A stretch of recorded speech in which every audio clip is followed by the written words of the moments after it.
All right, we're back on this. Here comes part 3. We're going to be doing the steel brake lines on the rears now for Camille here. Oh, my baby. So I've already done the the passenger side. So this setup here is from a 2007 Camry SE 4-cylinder. So I ended up taking the whole knuckle and then got this whole assembly here, and then I replaced the rotor. Contrary to the rust, this rotor is only maybe 6 months old. This caliper is also maybe 6 months old, and the brake pads are about the same, so they've only got maybe 1,500 miles on them, if that. I don't drive this car too often. So we've already got the stop tech line put in right here. I figured out, just to kind of let it take the path of least resistance, this is adjustable, but I didn't want to have any tension really on anything if I could help it. The hose is just a little longer than I think it probably should be, but you know, I'm not an engineer, so this guy here is ready to go, and I'm going to take it over to the other side. Okay, so for this side, it's basically straightforward. You're not going to need a whole lot of no specialty tools, at least. So we pair of channel locks. This is just in case that 10mm pulls what it tried to on the other side and strip this guy here. So there's that. So got this little stubby 10mm. Probably try to strip it because it's generic AF. You're gonna need a 12mm. This is gonna be for tightening the new banjo bolt on there. You're gonna need a 14, be it a socket or a combination wrench. I'm using 1/2 inch to an adapter to a 14, and you need this to break off the old banjo. The only reason why I opted to do it like this, just a little bit more leverage. It's been on here a while, so we're gonna go ahead and get this stuff broken loose and go from there. So once this banjo gets broken loose, it should just kind of come right off. It'll start dripping into your not drip pan here. Once I'm all said and done with all this, I'm gonna go ahead and pressure wash this undercarriage because I don't want this hydraulic oil sticking around here. So you're gonna need a 14 to remove the old banjo. Let that.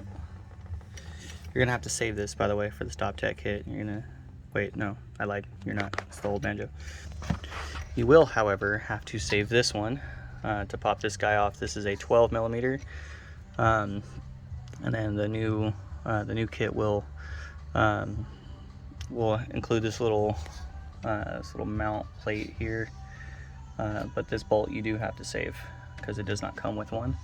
And then to get that one off, 10mm or a pair of channel locks and a bad attitude, that comes out, and then the whole thing just comes off. Whole swap's maybe 5 minutes. Okay, so I've got focus. There we go. Got the new line on up here. I was right. Come on, focus. There we go. I was right. I did have to use my channel locks and a little bit of profanity to get those in place, but they're in. Wasn't a whole lot of forcing necessarily. It's just old ass cable. So now you just kind of got to set that, and then get this guy set up. There we go. Now your new banjos are gonna come like that, but they're gonna come with 4 copper gaskets, 2 banjo bolts. Some of these guys here, I've yet to figure out what those are for. I think they're just to cap off the bleeder bleeder nut. But anyway, so basically you want to make sure that you've got one copper or brass or whatever the hell this is made of on each side. Then you just want to find your hole and stick it in and start screwing, which is right down in there.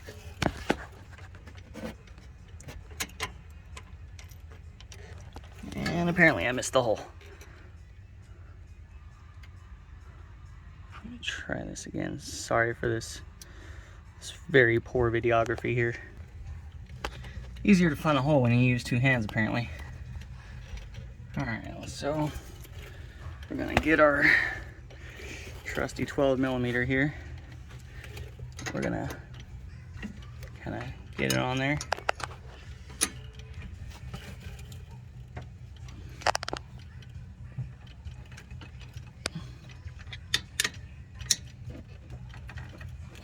Go. Basically the goal is to make it to where there's not any real tension on anything. That's going to travel up and down just fine without obstructing, breaking, pinching, or anything like that. And I'm going to try out my fancy new brake bleeder.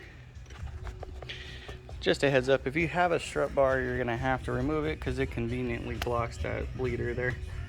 Or not the bleeder, but the master cylinder reservoir. Alright, with that guy off, we're going to go ahead and try this thing out. So this here is going to hold new fluid. And then this guy here is going to suck out all the old crap. So we're going to hook this up to our little baby compressor here.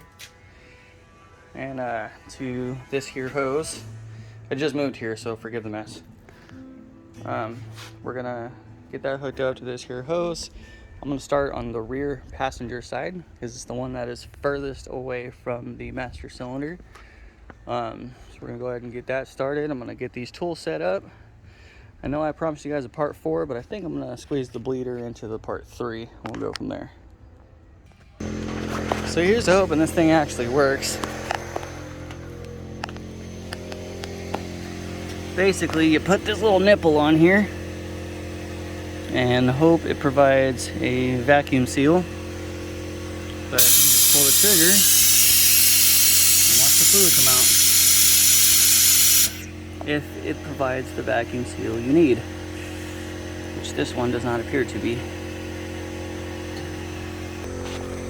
Basically how it works is you got this guy here, provides a vacuum seal, and hook it up to your air compressor and it does like a forced siphon kind of thing.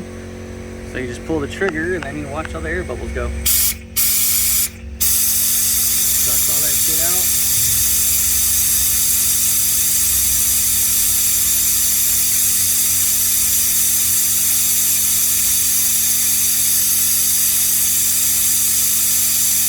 And it catches this little bottle here.